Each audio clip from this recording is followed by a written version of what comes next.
there was anything I could have done, I would have done it. But there was nothing. I yelled at the top of my lungs to get something out of him. Like, hey, wake up! Hello? He didn't move. He didn't flinch. He didn't anything. He was tied to the fence. His hands were thumbs out in what we call a cuffing position, the way we handcuff people. He was bound with a real thin white rope. It went around the bottom of the pole about 4 inches up off the ground. His shoes were missing. He was tied extremely tight, so I used my boot knife and I tried to slip it between the rope and his wrist. I had to be extremely careful not to harm Matthew any further. And your first thought is, well, certainly you'd like to think that it's somebody from out of town who comes through and beats somebody.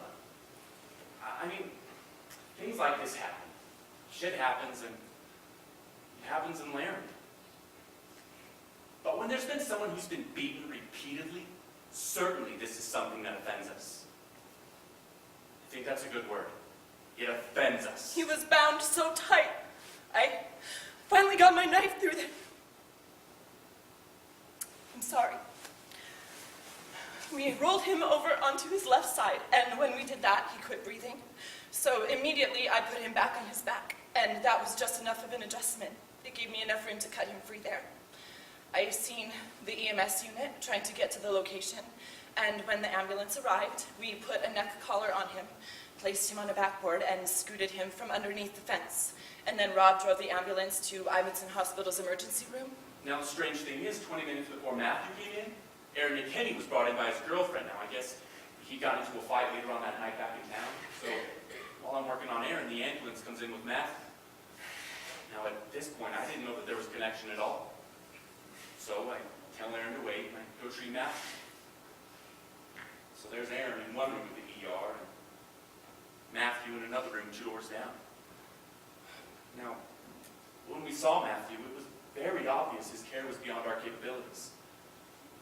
We called the neurosurgeon at Booch Valley Hospital, and he was on the road in an hour and 15 minutes, I think. They showed me a picture.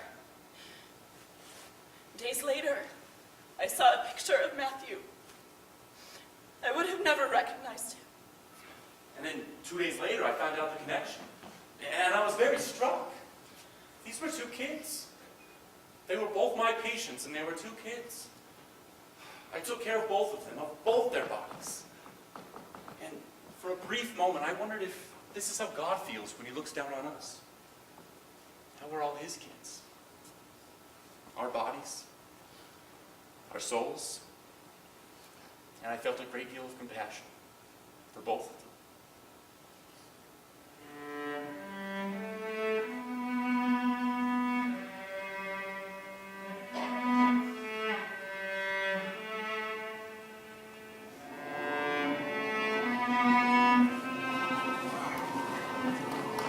After seeing Fred Phelps protesting at Matthew's funeral and finding out he was coming to Laramie for the trial of Russell Henderson, I decided that somebody needed to stand toe-to-toe with this guy and show him the differences. And I think it's important when we're talking about hatred, as much as people are right now, that someone needs to show that there's a better way of dealing with that kind of hatred. So our idea is to dress up like angels. And we have designed an angel outfit. Oh. For our wings are huge. They're like big-ass wings. And there's going to be 10 to 20 of us that are angels. And what we're going to do is, we are going to encircle Phelps. And because of our big wings, we are going to completely block him. So this big-ass band of angels walks in, and we don't say a fucking word.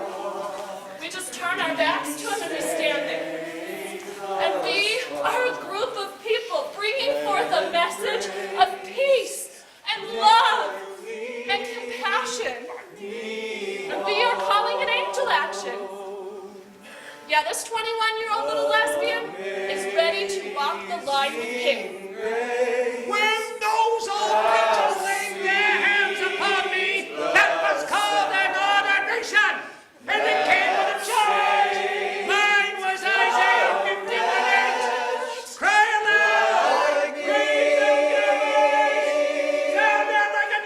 let my people live.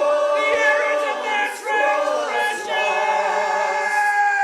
And I knew that my angels were going to be taking the brunt of everything that he had to say and yell. I mean, we were going to be blocking his view. He was going to be pissed off to all hell. So I went out and bought all of my angels' earplugs.